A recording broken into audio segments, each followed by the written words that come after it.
الحمد للہ وحدہ والصلاة والسلام علی من لا نبی بعدہ اما بعد اعوذ باللہ من الشیطان الرجیم بسم اللہ الرحمن الرحیم واللہ يدعو الى دار السلام ويهدی من یشاء الى صراط مستقیم صدق اللہ العظیم۔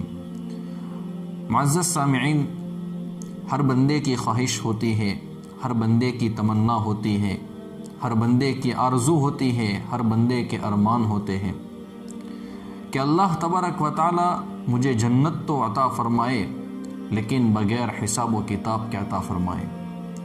میرے دوستو، اگر اللہ تبارک و تعالی ہمارا حساب لینے پر آ جائے تو میرے دوستو ہم حساب نہیں دے سکتے ہیں، ہم ہلاک ہو جائیں گے، ہم برباد ہو جائیں گے۔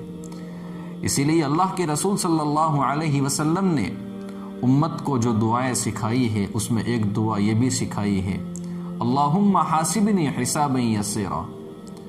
امت کو تعلیم دی کہ جب تم اللہ تبارک و تعالیٰ سے مانگو تو یہ دعا بھی مانگو کہ اے اللہ ہمارے حساب کو آسان کر لے۔ ہم تو یہ بھی دعا کریں میرے دوستو، اے اللہ جب آپ جنت کا ہمارے بارے میں فیصلہ کریں تو اے اللہ ہمیں جنت بھی عطا فرمائیے اور بغیر حساب و کتاب کے عطا فرمائے۔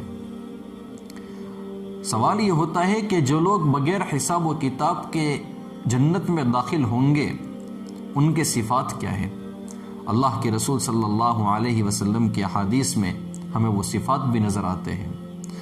حضرت علی بن حسین رضی اللہ تعالیٰ عنہ فرماتے ہیں، جب قیامت کا دن ہوگا تو ایک پکارنے والا پکارے گا کہ تم میں سے فضیلت والے کون ہیں؟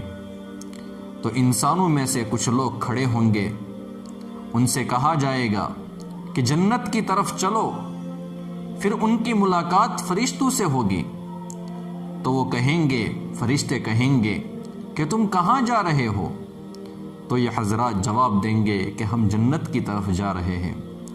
فرشتے پوچھیں گے کہ ابھی آپ کا حساب دینا تو باقی ہے، حساب سے پہلے ہی جنت میں چلے جاؤں گے؟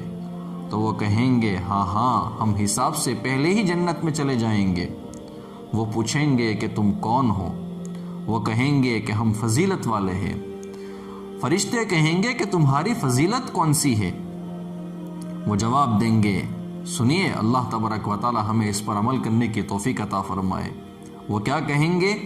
جب ہمارے ساتھ جہالت کا برتاؤ کیا جاتا تھا تو ہم برداشت کر لیتے تھے، ہم بردباری اختیار کرتے تھے۔ جب ہم پر ظلم کیا جاتا تھا ہم ظلم کا انتقام نہیں لیتے تھے، ظلم کا بدلہ نہیں لیتے تھے، بلکہ ہم صبر کرتے تھے۔ جب ہمارے ساتھ کوئی برائی کی جاتی تھی تو ہم معاف کر دیتے تھے۔ تو فرشتے کہیں گے کہ تم جنت میں داخل ہو جاؤ، نیک عمل کرنے والوں کے لیے بہترین اجر ہے۔ پھر ایک منادی پکارے گا، ایک پکارنے والا پکارے گا کہ اہل صبر کھڑے ہو جائے، صبر کرنے والے کھڑے ہو جائے۔ تو انسانوں میں سے کچھ لوگ کھڑے ہوں گے اور یہ بہت کم تعداد میں ہوں گے۔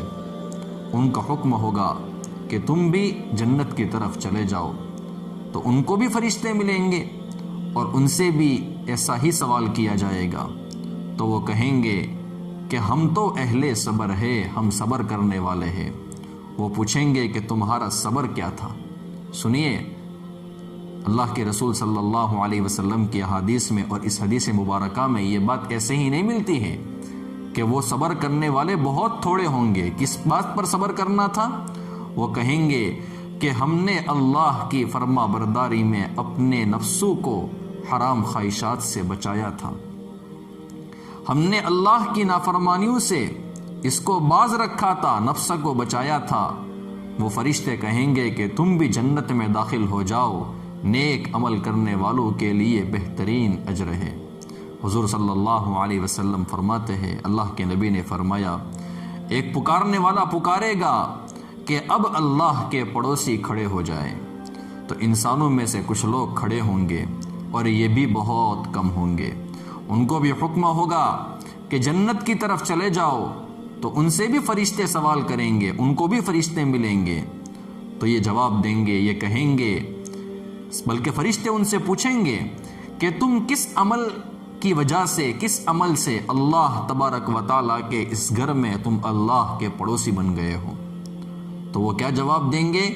ہم صرف اللہ کی محبت میں ایک دوسرے مسلمانوں کی زیارت کرتے تھے اور اللہ کی خاطر آپس میں مل کر بیٹھتے تھے اور اللہ ہی کے لیے ہم ایک دوسرے پر خرچ کرتے تھے۔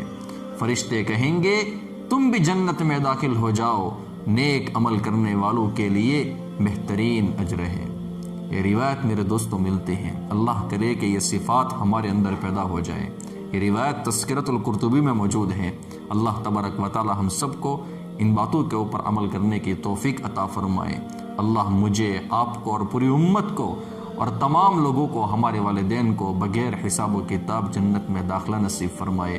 آمین یا رب العالمین۔ وآخر دعوانا ان الحمد للہ رب العالمین۔